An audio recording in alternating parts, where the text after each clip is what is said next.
Hello guys, welcome back to yet another episode of Unfiltered Icons. आज हम बात करेंगे एक ऐसे अटैक के बारे में जिसने पूरी दुनिया को हिलाकर रख दिया। पहलगाम अटैक जो 22 अप्रैल 2025 को जम्मू और कश्मीर के बैसरन वैली में हुआ था। ये अटैक न सिर्फ एक ट्रैजिक इंसिडेंट था, बल्कि ये हमारे सिक्योरिटी सिस्टम और बॉर्डर इश्यूज को लेकर भी बहुत सारे क्वेश्चंस उठा गया। आज हम डिस्कस करेंगे क्या हुआ, क्यों हुआ, गवर्नमेंट ने क्या किया और किस तरह से ये हमारे लिए एक वेकअप कॉल है। चलिए शुरू करते हैं। तो 22 अप्रैल 2025 को बैसरन वैली जो एक पहलगाम के आसपास अनंतनाग डिस्ट्रिक्ट में है, वहाँ ये हॉरिफिक अटैक हुआ। ये attack specifically male Hindu tourist को टारगेट करता है और जिसमें टोटल 26 लोग मारे गए, जिनमें से 25 टूरिस्ट थे और एक लोकल सिविलियन था।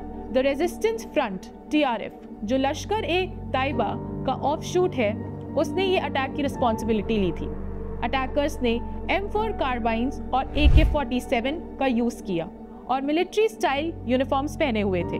ये मिलिटेंट्स टूरिस्ट हैवी एरिया में घुस गए, जो कि मोस्टली फुट या हॉर्स के थ्रू एक्सेसिबल था। रिपोर्ट्स के मुताबिक अटैकर्स ने पहले टूरिस्ट से उनका नाम पूछा, रिलीजन पूछा। मेल टूरिस्ट को बोला गया कलमा पढ़ो, और जो नहीं पढ़ पाए उनको सर्कमसिजन चेक करने के लिए उनकी पैंट्स उतरवाई गईं और फिर पॉइंट ब्लैंक रेंज पे उन्हें मार दिया गया। इस अटैक के बाद का सीन बहुत ही ट्रैजिक था। इंजर्ड विक्टिम्स हेल्पलेसली मदद के लिए चिल्लाने लगे और डेड बॉडीज जमीन पे पड़ी हुई थी। एक local pony operator Syed Adil Hussain Shah जो टूरिस्ट को बचाने के लिए कोशिश कर रहे थे, उन्हें तक मार दिया गया। बहुत से सर्वाइवर्स ने बताया कि एक वुमन को इसलिए बचाया गया ताकि वो हमारे honourable prime minister Modi ji को ये बताएं कि ये हॉरर क्या था, मतलब क्या इमोशनल और साइकोलॉजिकल ट्रॉमा का लेवल रहा होगा, स्पेशली उनके लिए जिन्होंने अपने अपनों को खो दिया। TRF का मेन पर्पस रिलीजियस सेग्रीगेशन और डेमोग्राफिक रेजिस्टेंस है। ये अटैक उनका मैसेज था कि कश्मीर के डेमोग्राफिक चेंजेस को रोका जाए और ये कुछ खास टारगेटेड किलिंग्स का हिस्सा था। TRF का लिंक पाकिस्तान बेस्ड LET से है और उन्होंने हिंदू टूरिस्ट को टारगेट किया ताकि फियर और डिवीजन क्रिएट किया जा सके। अब सवाल ये उठता है कि पहलगाम का ये एरिया ही क्यों सेलेक्ट किया गया। ये स्पॉट टूरिस्ट फ्रेंडली था, लेकिन यहाँ पे सिक्योरिटी उतनी स्ट्रॉन्ग नहीं थी। ये प्लेस रिमोट और लेस एक्सेसिबल था, जहाँ पे क्विक रेस्क्यू ऑपरेशंस मुश्किल हो सकते थे।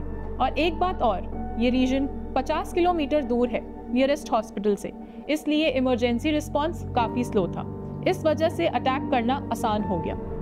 जब हम ये सोचते हैं तो ये अटैक सिर्फ एक ऐसा ट्रेजेडी नहीं है जिसमें इनोसेंट लोगों की जान गई है, बल्कि इसका एक टेररिस्ट मैसेज भी था जो उनके एजेंडा को प्रोपगेट करता है। अगर हम ये इंसिडेंट देखते हैं तो ये अटैक TRF की तरफ से एक कोऑर्डिनेटेड एफर्ट था जिसमें वो रिलीजन डिवाइड और फियर क्रिएट करना चाह रहे थे।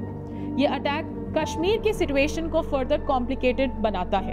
अब बात करते हैं गवर्नमेंट के रिस्पांस के बारे में। पहलगाम के अटैक के बाद गवर्नमेंट ने कुछ की मेजर्स लिए हैं, जैसे कि उन्होंने सिक्योरिटी इंक्रीज कर दी है।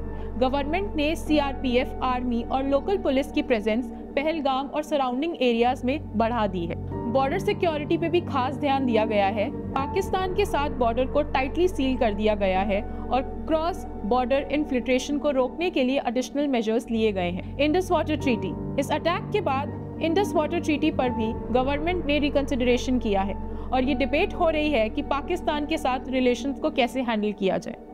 ऑल्सो बेटर कोऑर्डिनेशन पे भी ध्यान दिया गया है। सिक्योरिटी एजेंसीज के बीच में अब बेटर कोऑर्डिनेशन बनाई जा रही है ताकि टेररिस्ट नेटवर्क्स को क्विकली डिटेक्ट और डिस्टर्ब किया जा सके। बैसरान वैली में एक मेजर लैब्स था, वहाँ पे सिक्योरिटी काफ़ी वीक थी और टूरिस्ट स्पॉट्स पे जैसे पहाड़ों के ऊपर कोई प्रॉपर सर्विलेंस नहीं था। ये भी एक रीज़न था जो अटैकर्स को अपॉर्चुनिटी मिल गई। मैं ये कंक्लूड करना चाहूँगी कि पहलगाम अटैक ने हमारे लिए बहुत सारे सवाल खड़े किए हैं।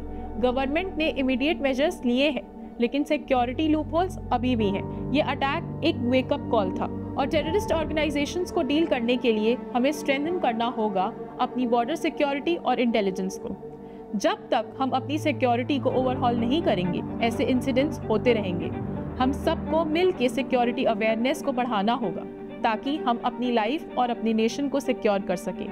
ये सिर्फ एक अटैक नहीं था, ये एक लार्जर थ्रेट था जो हमें मिलकर फेस करना है। जय हिंद।